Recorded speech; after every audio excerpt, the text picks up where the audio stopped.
Pag-usapan mo natin, kailan ba dapat iniinom ang gamot, di ba?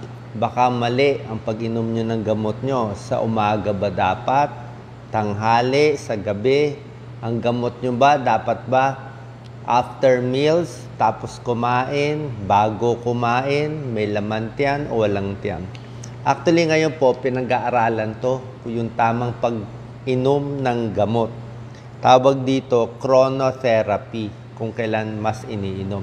Siyempre, ang shortcut natin, kung matatanong nyo sa doktor nyo, kung kailan kailangan uminom, ay mas malinaw. Ito po kasi ang issue. Pag ininom nyo yung gamot nyo with meals, diba? Kumain, inom ng gamot. Usually, ang ginagawa ko. Ang problema doon, may konting danger na baka hindi ma-absorb masyado yung ininom mong gamot. Diba? Kasi sumabay sa pagkain baka hindi pumasok sa katawan. Ang problema din naman, pag iniinom mo yung gamot mo na walang laman ang tiyan, yung iba naman, humahapdi ang sikmura. Walang laman ang tiyan Uminom ka ng tablet. So, depende nga. So, ngayon, explain ko yung mga example ng mga gamot at kailan magandang inumin. Okay? Ito po naman, general advice lang. Pero yung actual, depende minsan sa pasyente. Umpisahan natin. Gamot sa high blood. Okay? Gamot sa high blood. Kadalasan, ang gamot sa high blood, pinapainom sa gabi. Okay? Depende. May isang pag-aaral, nagsasabi, mas maganda inumin ng gamot sa high blood sa gabi. Pag iniinom twice a day, walang problema, umaga, gabi. Pero kung once a day, minsan mas maganda sa gabi. Bakit? Kasi mas mataas ang risk ng stroke, pati heart attack sa maagang panahon. Siguro mga 6 a.m., 7 a.m., dyan ay stroke na heart attack ang pasyente. So pag ganyan kaaga, bagong gising ka pa lang, hindi ka pa nakakainom ng gamot, baka hindi mo mahabol. Kaya mas safe pag sa gabi. Pag sa gabi, at least controlled ka sa umaga. Yun po isang tip natin. Meron namang ibang tao umiinom ng pampaihi. Okay? Yung mga pampaihi, mas maganda sa umaga. Siyempre, pag sa gabi ka uminom ng pampaihi, di ihi ka buong gabi, di ba? Meron mga diuretic, na pang high blood din, o pang manas, usually sa umaga. Iniinom ba with meals or without meals yung gamot sa high blood? Sa akin, sa experience ko, kahit walang laman ng tiyan, okay sa akin yung mga gamot sa high blood. Okay? Next, yung mga gamot sa cholesterol, kailan iniinom? Yung mga statins, simvastatin, at iba pa. Ang recommended natin, ang gamot sa cholesterol, ang mga statin, iniinom sa gabi din. Sa evening, iniinom. Bakit? Kasi ang katawan natin mas gumagawa ng cholesterol sa madaling araw. Habang natutulog tayo, doon gumagawa ng cholesterol yung katawan natin, doon tumataas yung cholesterol. So, minsan, sinasabay sa gabi para hindi masyado tumaas yung cholesterol natin. Pero ito naman kasi, morning, evening, hindi naman ganun kalaki ang diferensya, pero mas recommended sa gabi. Next, paano naman ang gamot sa kirot? O, di ba? Marami sa inyo. Ako, hindi ko gano'ng pinapayo uminom kayo ng gamot sa kirot.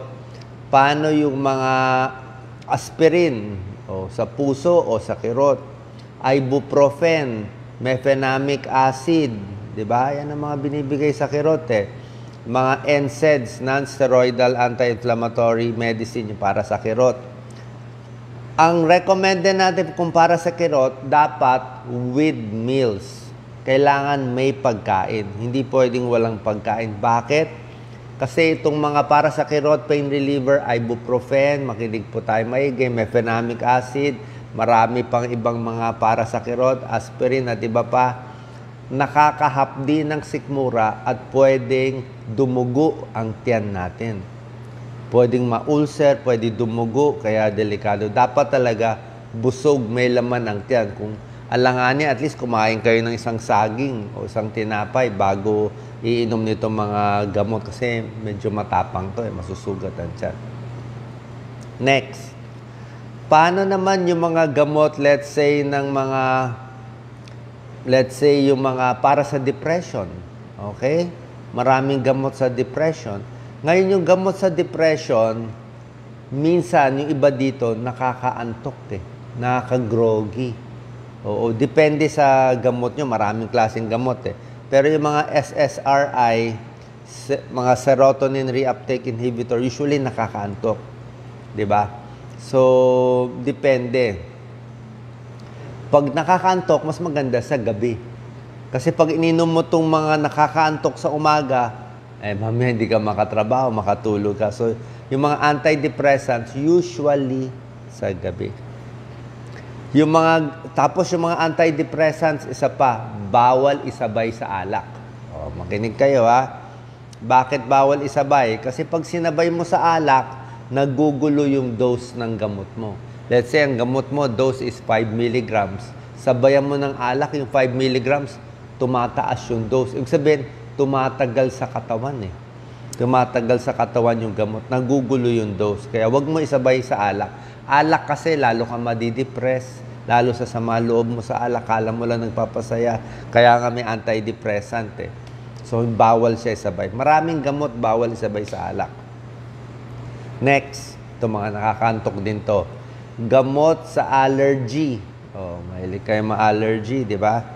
Yung mga gamot sa allergy, like yung mga lumang gamot sa allergy, mga Loratadine, mga Benadryl, diphenhydramine, yan, yung mga luma, medyo nakakaantok to. Kaya nga bawal nga mag-drive So, itong mga pang-allergy, iniinom sa gabi pag matutulog ka na para mahimbing din ang tulog mo. Okay? So, mga Loratadine, diphenhydramine, nakakaantok. Pero yung mga bagong pang-allergy, hindi na nakakaantok. Yung mga Bilastine, gusto ko yung Bilastine. O Levocetirizine, usually hindi na nakakaantok yan. Okay? Paano naman yung gamot sa diabetes? Kailan iniinom? Yan Sa diabetes kasi, ayaw natin biglang bumagsak yung blood sugar mo Usually, itong mga metformin na binibigay sa diabetes, gliclazide, glipizide, iba pa mga gamot sa diabetes, usually iniinom to with meals, habang kumakain. Sumubo konti o bagong kain, mas maganda habang kumakain, iniinom yung gamot. Para pagkain mo, tataas yung blood sugar mo, may gamot ka na nakakontrol. Para hindi masyado tumaas yung spike ng blood sugar. Kasi paano kung ininom mo, tapos hindi ka kumain ng breakfast? Hindi ka kumain ng breakfast, uminom ka ng pang-diabetes, baka mag-hypoglycemia ka naman. Pag nag-hypo, di mahilo ka rin. Okay? Isa pa sa diabetes, kasi gusto mo makontrol ang blood sugar mo, huwag pa bago-bago yung kain. Ibig sabihin, huwag yung minsan sa umaga, kape lang, walang pagkain. Sa tanghali, kakain ng marami. Sa gabi, sobra dami. Pag gulo-gulo yung pagkain mo, minsan marami, minsan konti, magugulo din yung blood sugar mo. Kaya mas gusto ko sa diabetes, medyo pare-pareho ang kinakain. Umaga, tanghali, gabi, pare-pareho yung dami, mga healthy foods, para yung gamot na iniinom mo, 2 times a day, once a day, o 3 times a day, tamang-tama lang yung control sa blood sugar. Huwag yung up and down. Okay? Yan ang tinutulong natin sa diabetes, di ba? Pag matagal nga hindi kumakain, nahahypo. Pag sobra lakas ng kain sa diabetes, nag-hyper naman, hyperglycemia. Okay? So, meron tayong mga konting rules. Okay? Mahalaga tong rules. Kung di tayo sure, tanong sa doktor. Sabihin nyo rin sa doktor, lahat ng gamot na iniinom nyo, minsan naghahalo-halo Pinakamaganda, pag iinom ng gamot, ito dapat isang basong tubig kasabay. Dapat isang basong tubig. May nagtatanong. Paano daw kung busy siya? Busy, kailangan ganito yung gamot Huwag kakalimutan. Mamaya, pag nakalimutan yung gamot, isang basong tubig para at least hindi mas sumakit ang tiyan, mas ma-absorb. Ang gamot usually hindi dinudurog. Pag dinudurog-durog, baka masira yung epekto. Pero may iba dinudurog. Pero usually, huwag mo durugin kung di kailangan. Okay? Ang vitamins, paano naman yung vitamins? Okay? Sa akin yung vitamins kasi karamihan multivitamin eh. So, anytime naman pwede inumin yung vitamins, umaga o gabi, walang kaso naman. Ang recommended lang, kung pwede lang yung vitamins, wag lang sana isasabay sa gamot. Minsan kasi uminom ka ng maraming vitamins, sasabay mo yung mga gamot mo sa high blood, sa diabetes, sa iba pa, baka lang maka-interfere doon sa dosis.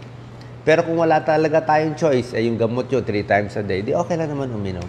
Kung pwede lang naman ihiwalay, mas maganda. Isa pa yung gamot, wag ihahalo sa mainit na tubig. Kung masyado mainit, baka masira din yung gamot. Wag isasabay ang gamot sa alak, ha? Bawal sa alak, bawal sa droga. Sa mga nakakalimot ng gamot, nakakalimot uminom, lagi ako nakakalimot lagi. Maganda may taga-remind. O, Doc Lisa, nakainom na ba ako ng gamot? Di pa. Nakainom na ba ako ng vitamin, Doc Lisa? So, tinatanong mo, tanong sa misis mo. Or pwede gawa kayo ng organizer, yung Monday, Tuesday hanggang Sunday, AM, noon, and PM nakalagay na dun. Okay? Ang gamot para sa akin, dapat hindi sa mainit na lugar. Nasisira yung gamot Na-expire siya na maaga. So, pwede sa refrigerator o doon sa malamig na kwarto nyo kung di naman naiinitan. Paano ang expired na medicine? May nagsasabi, 3 months pa daw, pwede pa daw expired. Actually, sa pag-aaral, sa pag-aaral, kahit lumampas na sa expiration date, basta hindi mainit yung lugar, may epekto pa yung gamot. Hindi natin alam kung 90%, 80%, 70%, may epekto pa rin, di ba? O hindi ko naman masabi kung talagang sobrang hirap, tapos lampas lang konti ng date, siguro pwede. Pero, bilang doktor, kung gusto natin yung legal issue, di ba? Dapat, pag expired na. Bawal na ibenta, expired na di ba? Kung ang expiration, September, ang month, hanggang September lang.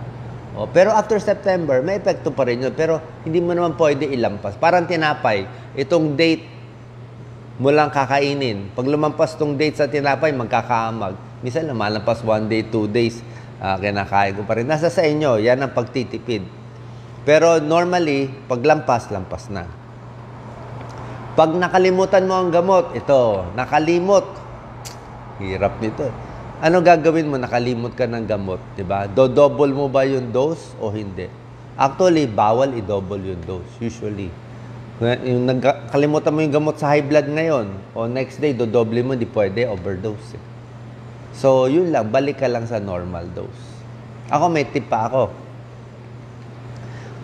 Minsan ako, uminom ako ng metoprolol. Hindi ako sure kung nainom ko o hindi. Nakakainis, hindi ko sure. Nakainom ba ako? Walang ya. Diba? So, pag hindi ako sure kung nainom ko yung gamot o hindi, minsan ginagawa ko, hinahati ko pa yung dose. Ito yung tableta, diba? Kaya inom ko, half tablet. Kunwari, half tablet. Hindi ako sure. So, inom na lang ako, dagdag pa kahit 1/4. Para kung kulang man, nakainom ako 1/4.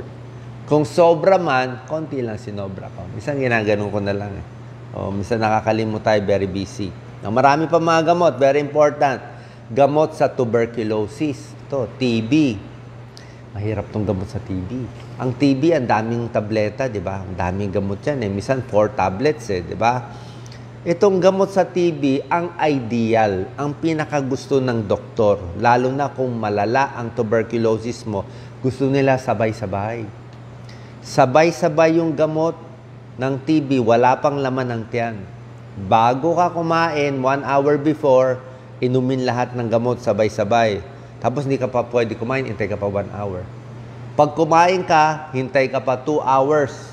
Pag medyo walang laman ng tiyan, bago sabay. Bakit gusto nila sabay-sabay sa TB? Alam niyo bakit?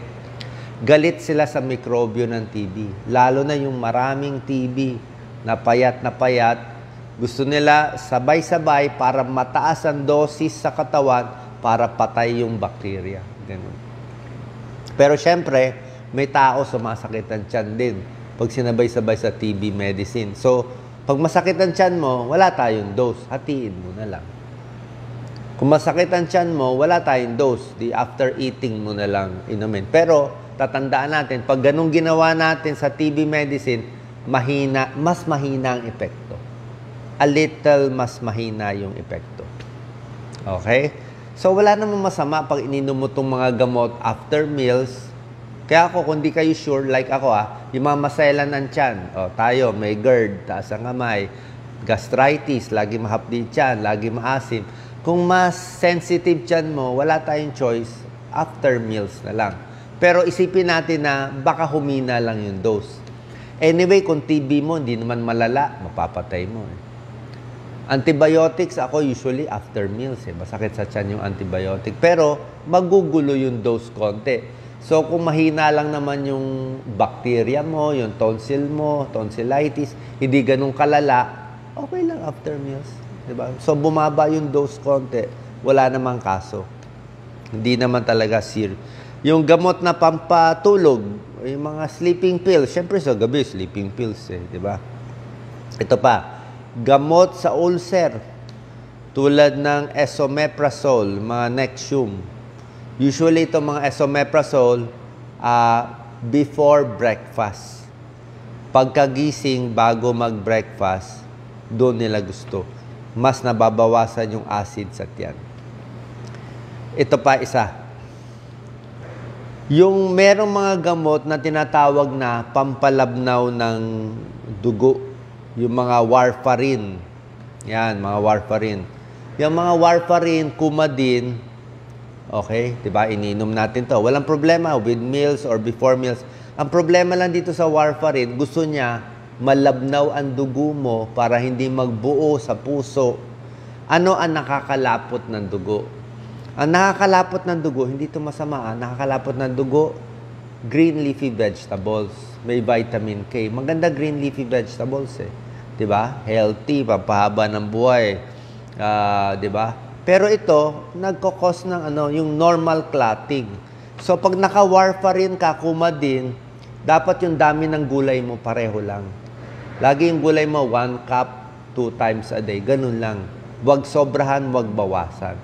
Kasi pag naka-Coumadin ka, biglang kumain ka ng napakaraming gulay, baka humina yung warfarin mo. Kasi may hinahabol kayong pro-time niyan. Yun lang naman exception. Pero for ordinary tao, damihan yung gulay nyo, walang problema. Atlo na lang.